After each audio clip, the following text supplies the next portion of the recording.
Takuji Matsuoka works as a cooking instructor at a culinary school. While walking around the classroom, he notices one of his students, Toshiro, adding far too much salt to his dish, so he steps in to correct him. Later, Matsuoka demonstrates the proper way to cut onions as Toshiro quietly watches from a distance. A short while later, Matsuoka catches Toshiro aggressively chopping the onions. He warns him not to cut them too finely because they will release too much water. Despite the warning, Toshiro ignores him and keeps chopping. As time passes, Toshiro nearly burns the onions while standing motionless and staring into the distance. Matsuoka immediately calls out to him, causing Toshiro to snap back to reality. Toshiro then asks Matsuoka if he can hear the sound of a chime. He says it feels like a scream, but not human, and believes it is a message meant for him. Matsuoka dismisses his claim and tells him to continue cooking, which upsets Toshiro. He confronts the instructor and says he did not join the cooking class to learn. He only needed a distraction. He then goes back to his place and stares again blankly. When the class is over, Matsuoka is busy cleaning the table when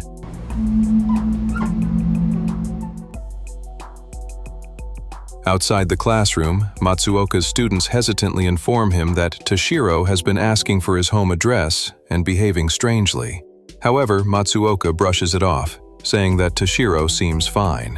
One day, Matsuoka attends a job interview for a head chef position at a restaurant. When asked whether he plans to continue teaching, he says that he intends to give it up. The interviewer points out that during their previous interview, Matsuoka claimed he took pride in teaching. Matsuoka responds by saying he does not know why he said that. The next day, Matsuoka demonstrates to the class how to properly score bread with a knife. Meanwhile, Toshiro aggressively stabs the bread dough instead. Matsuoka notices and tells him to score the bread more gently. Toshiro then strangely claims that half of his brain has been replaced by a machine that controls him and responds to the chime. Once again, Matsuoka dismisses what he says, but Toshiro responds by telling him that he will show him the machine. The students scream in panic as Matsuoka collapses onto the floor, staring blankly at the dead body without any visible emotion. Shortly afterward, two students are questioned by Detective Otsuki. They tell him that Toshiro had been acting strangely before the incident and kept claiming that he was hearing things. Detective Otsuki later meets with Matsuoka and asks whether there had ever been a similar incident before, or if any student had become enraged or emotionally overwhelmed while cooking. Matsuoka replies that it is usually the opposite, as people attend the cooking class to calm their negative emotions. Later that day, Matsuoka returns home and is greeted by his wife, Haruko. He tells her that his job interview went well and that things are finally looking promising. Haruko simply smiles at him without saying a word. During dinner, the couple quietly eats with their young son, Kenichi. Matsuoka asks him if he is still involved in his club and tells him that having passion is good, as long as he does not overdo it. Suddenly, Kenichi lets out a strange laugh while Haruko steps outside to recycle several large bags filled with soda cans. One day, Matsuoka privately teaches Akemi how to separate a chicken. However, when it is her turn to try, Akemi says she cannot do it because the texture feels too squishy. Matsuoka tells her to skip the task, but Akemi suddenly becomes upset and asks if he is making fun of her. She then throws the chicken aside and begins rambling incoherently. Without warning, Matsuoka grabs a knife and stabs Akemi in the back. Shocked and terrified, Akemi desperately tries to escape, but Matsuoka chases after her and repeatedly stabs her to death in a frenzied state. Afterward, Matsuoka stuffs Akemi's body into a large bag and drags it into the storage room while putting a bandage on his injured hand. He then carries the body to his car and places it inside the trunk. In an attempt to hide the evidence, Matsuoka buries Akemi's body deep in the woods. Afterward, he runs across a bridge at full speed, overwhelmed by a strange sense of fulfillment. The next morning, Matsuoka arrives at the school when a student informs him that Detective Otsuki is looking for him because Akemi has been reported missing. Moments later, another student interrupts and says that Akemi is inside the classroom waiting for the chef. Shocked, Matsuoka immediately rushes to the room. The student points to an empty chair, insisting that Akemi is sitting there, but there is no one in sight. Confused, the student begins searching for her when... The moment she looks back, she screams in terror and runs out of the room as fast as she can. Horrified by what he has just witnessed, Matsuoka cries out in disbelief before running toward the stairs. Before leaving the building, Matsuoka strangely looks around the area. He notices a life-size mirror, stares at his reflection for a moment, then quickly walks away.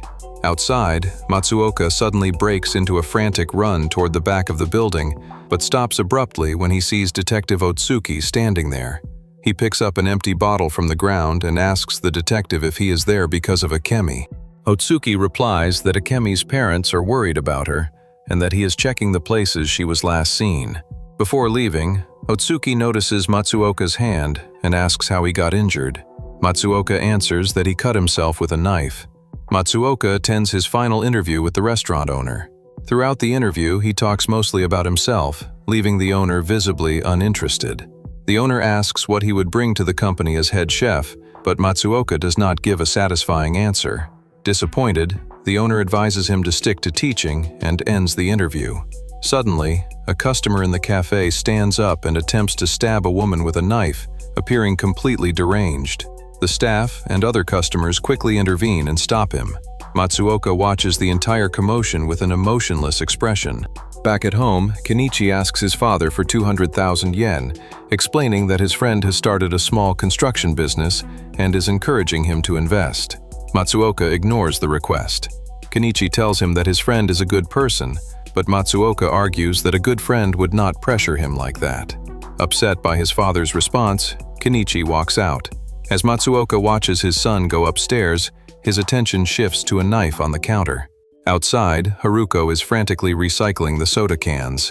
Matsuoka then heads upstairs to Kenichi's room, where Kenichi is absorbed in his headphones while playing with a fidget toy. Matsuoka walks downstairs as the faint sound of a chime echoes in the background. He notices a curtained doorway and slowly approaches it. Suddenly, the doorbell rings, causing him to jump in surprise. He checks the monitor to see who is outside. Distressed, Matsuoka sits at the table. Moments later, the doorbell rings again. Irritated, he storms outside to confront whoever is playing a prank on him, only to find the area completely empty. He walks into the middle of the street and looks around, but the neighborhood is silent and deserted. Eventually, Matsuoka returns home. As the door slowly closes behind him, the movie ends. The movie Chime is not just a supernatural horror film, it is a psychological story about emotional emptiness, isolation, and the hidden darkness inside ordinary people. In Chime, almost every character feels mentally unstable in different ways. Toshiro seems paranoid or schizophrenic and believes a mysterious chime is being sent into his brain. Matsuoka, the main character, appears emotionally empty, hiding something darker beneath his calm behavior. Even his wife and family feel detached and strange. Their home has no warmth or real communication. Simple moments like talking or eating together feel artificial.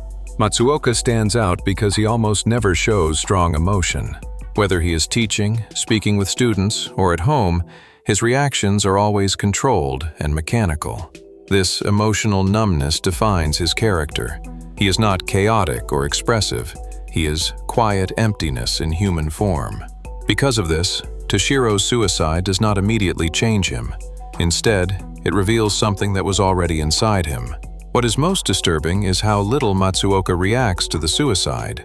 His lack of emotion suggests that he may already feel almost nothing inside.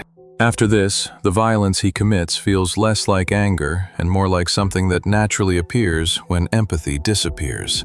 The film suggests that violence does not always come from hatred, but can grow when emotional connection is gone.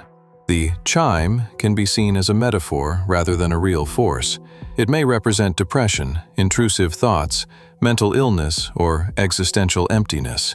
Toshiro hears it first, but Matsuoka eventually becomes consumed by the same feeling. The film suggests that people can live normal lives while slowly becoming emotionally numb inside. By the end, Matsuoka appears calm, which is unsettling. It suggests he has fully given in to this condition. Whether he has accepted madness or become completely empty, the final feeling is not fear, but surrender.